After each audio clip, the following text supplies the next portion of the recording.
Ողջույն սիրելի ընկերներ, այսօր մեր տեսադասը նվիրված է ռուս դասական գրականությանը, մասնավորապես Իվան Տուրգենևին և նրա հայտնի ստեղծագործությանը «Հայրեր և զավակներին»։ Եկենք կանցնենք առաջ և պարզենք, թե այդ ստեղծագործությունը ինչով է մինչ այսօր հայտնի և ակտուալ։ Խոսելով Իվան Տուրգենևի մասին, կարող ենք ասել, որ նա ոչ միայն գրող է, այլև բանաստեղծ, հրապարակախոս, դրամատուրգ և թարգմանիչ, նա համարվում է ռեալիստ գրող և ռուս դասական գրականության վառ ներկայացուցիչներից է։ Ծնվել է 1818 թվականին ազնվականների ընտանիքում։ Իվան Տուրգենևի ամենահայտնի գործերից են «Հայրերը և զավակները», «Ռուդինը», «Ազնվականների բույնը», «Մումուն» և «Որսորդի հիշատակարանը»։ Միանշանակ մենք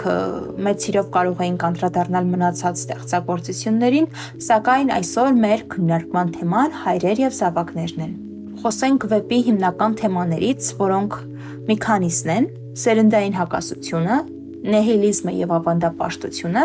ինչպես նաև սոցիալական փոփոխությունները և անհատի որոնումները։ Խոսելով հիմնական կերպարների մասին, կերպարները այդքան էլ շատ չեն, կարող ենք ներկայացնել։ Մեր գլխավոր հերոսը Եվգենի Բազարովն է, վառ երիտասարդ է, նիհիլիստ է և գիտության կողմնակից։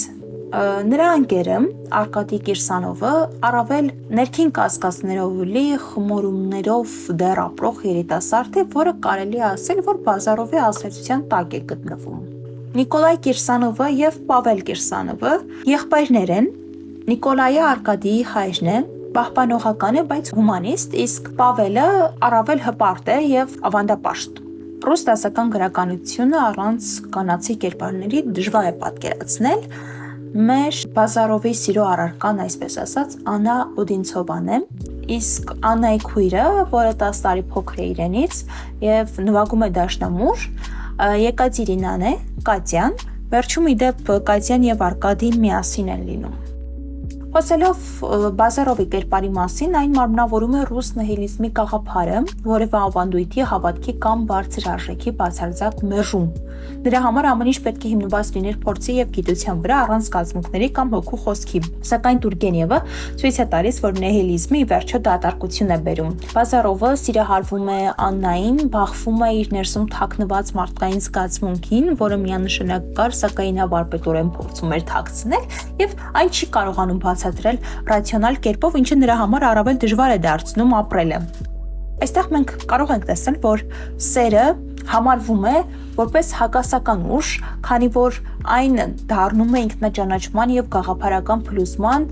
շարժիչ։ Երբ որ Բազարովը սիրահարվում է Աննային, նրա հանդեպ սերը կոտրում է Բազարովի իսկ ստեղծած գաղափարական արժեքը, իսկ Արկադու զգացմունքները Կատյա Սիտինայի հանդեպ առավել մեղմ էին։ Դրանք ցույց էին տալիս նոր սերնդի ճկունությունը, ի տարբերություն Բազարովի կոշտության։ Այստեղ նաև կարևոր հանգամանք էր անհատի և հասարակության անընդհատ պայքարը, որովհետև մենք վեպում հստակ տեսնում ենք անհատի ներքին պայքարը հասարակության պահանջների և իր ներսի ճշմարտության միջև։ Բազարովը հրաժարվում է հասարակական կարգից, բայց վերջում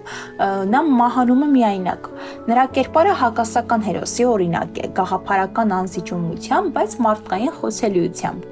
Տուրգենևը չէր դատապարտում Բազարովին, այլ փորձում էր հասկանալ, թե ինչու այդպիսի մարդիկ կան և ինչու են այդպիսի մարդիկ շուտ հեռանում այս աշխարհից։ Ի դեպ, Բազարովին մենք կարող ենք համարել հակահերոս, որը սիրված է ընթերցողների կողմից։ Վեպի հիման վրա նկարահանվել են տասնյակ ֆիլմեր, ինչպես սկզբում նշեցի, վեպը ակտուալ է առ այսօր, դարձել է ռուս դասական գրականության արժեքավոր գործերից մեկը։ Այստեղ մի քանի նկարներ եմ տեղադրել, կարող եք տեսնել։ Եվ գալով եզրակացությանը կարող ենք ասել, որ այն միայն գրական աշխատանք չէ։ Նա հոգեբանական, մարդկային և փիլիսոփայական վերլուծություն է սերունդների անընդհատ բախման, սիրո ու միայնության, գաղափարների փլուզման և մարդու ներաշխարհիկ կորստի մասին։ Տուրգենևը գրական ձևով ասում է. «Մարդը երբեք ամբողջությամբ գաղափար չի դառնում։ Նա միշտ մնում է զգացող էակ, ինչպես եղավ Բազարովի դեպքում»։ Դե ինչ, հարգելիներս, Այսօրվա մեր տեսադասը այսքանն էր, սակայն վերջում ուզում եմ նշել, որ որոշ նկարներ գեներացնելու համար ես օգտագործել եմ արհեստական բանականությունը, քանի որ 1800-ական թվականներին կերպարների նախատիպերը լուսանկարներով դժվար էր գտնել, եւ այսօր տեխնոլոգիական հրաշքը մեզ թույլ է տալիս առավել պատկերավոր ձևով ներկայացնել մեր աշխատանքը, ինչից ես օգտվել եմ։ Շնորհակալ եմ, կհանդիպենք հաջորդ տեսադասին։